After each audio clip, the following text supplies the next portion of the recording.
আমার এই ভিডিও যদি আপনাদের ভালো লাগে তবে লাইক, কমেন্ট, আপনার বন্ধুদের শেয়ার করুন সোনাবাবুরা, এবং নতুন ভিডিও পেতে subscribe plus bell button on করুন।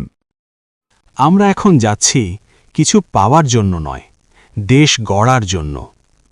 আমরা যাচ্ছি আমাদের হাতকে শক্তিশালী করতে, সাধারণ মানুষের হাতকে শক্তিশালী করতে, দেশকে ভালোবেসে, দেশের ভবিষ্যৎ রক্ষায়, উন্নয়নের পথে বাংলাদেশকে এগিয়ে নিতে।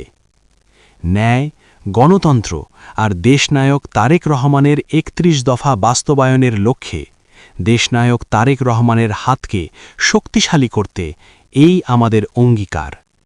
ইনশাআল্লাহ ঐক্যবদ্ধ জনগণই গড়বে নতুন বাংলাদেশ। আসসালামু আলাইকুম। আমরা এসেছি দেশনায়ক তারেক রহমানের পক্ষ থেকে। আমরা একজন সাধারণ কর্মী। ৩১ দফার ভেতরে কি কি আছে এগুলো সাধারণ জনগণের মাঝে বোঝানোর জন্য। দেশনায়ক তারেক রহমানের সালাম নিন। জনগণের ভোটে নির্বাচিত সরকার প্রতিষ্ঠা। সরকার গঠন হবে মানুষের ভোটে। ভোট যদি কাজ না করে তাহলে মানুষের কোনো মূল্য থাকে না। আপনি যাকে ভোট দেবেন সরকার হবে তাকেই দিয়ে। ভোট দিলে যদি ফল না আসে তাহলে ভোটের মানে কি? অবাধ, সুষ্ঠু ও নিরপেক্ষ নির্বাচন। ভয়, টাকা বা চাপ ছাড়া ভোট। ভয় থাকলে মানুষ সত্য ভোট দিতে পারে না। যেদিন মানুষ নিশ্চিন্তে ভোট দিতে পারবে সেদিনই আসল সরকার গঠন হবে। আসসালামু আলাইকুম। আমরা এসেছি দেশনায়ক তারেক রহমানের পক্ষ থেকে। আমরা একজন সাধারণ কর্মী। শক্তিশালী ও নিরপেক্ষ নির্বাচন কমিশন। ভোটের দেখভাল করবে সৎ মানুষ। রেফারি পক্ষপাত হলে খেলা নষ্ট হয়। যিনি ভোট দেখবেন তিনি কোনো দলের লোক নয়, তিনি হবে সাধারণ জনগণের লোক। রাষ্ট্রীয় প্রতিষ্ঠান দলীয় প্রভাবমুক্ত। পুলিশ, অফিস সবকিছু রাষ্ট্রের হবে। দলীয় হলে সাধারণ মানুষ বঞ্চিত হয়। যে কোনো অফিসে চাকরির জন্য গেলে তার পরিচয় হবে সে নাগরিক, কোনো দলের লোক না। আসসালামু আলাইকুম। আমরা এসেছি দেশনায়ক তারেক রহমানের পক্ষ থেকে। দুর্নীতির বিরুদ্ধে জিরো টলারেন্স। দুর্নীতিবাজের ছাড় নেই। দুর্নীতি মানে গরিবের পেটে লাথি। চুরি করলে সে যেই হোক শাস্তি হবে। দেশনায়ক তারেক রহমানের সালাম নিন। প্রশাসনের স্বচ্ছতা ও জবাবদিহিতা। কাজ না করলে জবাব দিতে হবে সাধারণ জনগণের কাছে। ভয় না থাকলে কাজ হয় না। সরকারি চাকরি মানে মালিক হওয়া না, সেবা দেওয়া। মানবাধিকার নিশ্চিতকরণ। মানুষের সম্মান রক্ষা।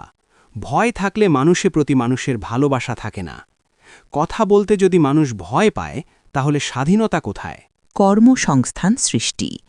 কাজ থাকলে অপরাধ কমে, সংসার চলে। কাজ না থাকলে যুবকেরা অন্যায়ের পথে চলার চেষ্টা করে। গণমাধ্যমের স্বাধীনতা। সত্য বলার অধিকার।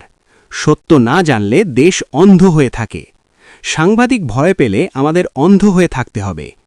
নিত্যপণ্যের দাম নিয়ন্ত্রণ। বাজারে গিয়ে মানুষ যেন হিসাব করে কাঁদতে না হয়। সকল দ্রব্যমূল্যের দাম যেন সাধারণ জনগণের বাজেটের ভেতরেই থাকে। আসসালামু আলাইকুম। আমরা এসেছি দেশনায়ক তারেক রহমানের পক্ষ থেকে। কৃষকের ন্যায্য মূল্য। যে কৃষক আমাদের খাওয়ায় সে কৃষক যেন ক্ষতিগ্রস্ত না হয়। শিল্প ও বিনিয়োগ উন্নয়ন। কারখানা মানে কাজ, সেই কাজ করে যেন পেট ভরে। অন্য কারো কাছ থেকে যেন টাকা পয়সা না নিতে হয়। প্রবাসীদের অধিকার। যারা টাকা পাঠায় তারা যেন কখনো অবহেলিত না হয়। তাদের প্রাপ্য সম্মান দেয়া। মানসম্মত শিক্ষা। শিক্ষা মানে শুধু সার্টিফিকেট না, জীবন গড়া। সঠিক লেখাপড়া দেশকে এগিয়ে নিয়ে যেতে পারে, জালিয়াতি করে না। আসসালামু আলাইকুম। আমরা এসেছি দেশনায়ক তারেক রহমানের পক্ষ থেকে। ৩১ দফার ভেতরে কি কি আছে এগুলো সাধারণ জনগণের মাঝে বোঝানোর জন্য। দেশনায়ক তারেক রহমানের সালাম নিন। দারিদ্র্য ও বৈষম্য দূর। দেশ বড় হবে তখনই, সবাই কাঁধে কাঁধ রেখে ভালো থাকলে তখনই। উন্নত স্বাস্থ্যসেবা। হাসপাতাল মানে ভয় না, ভরসা। স্বাস্থ্যসেবায় যেন সবাই গিয়ে মানসম্মত চিকিৎসা পায়। ৩১ দফার ভেতরে কি কি আছে এগুলো সাধারণ জনগণের মাঝে বোঝানোর জন্য।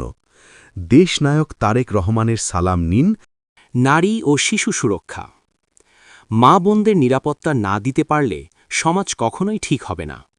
আমরা নারী ও শিশুকে সঠিক মূল্যায়ন করতে চাই। জাতীয় ঐক্য।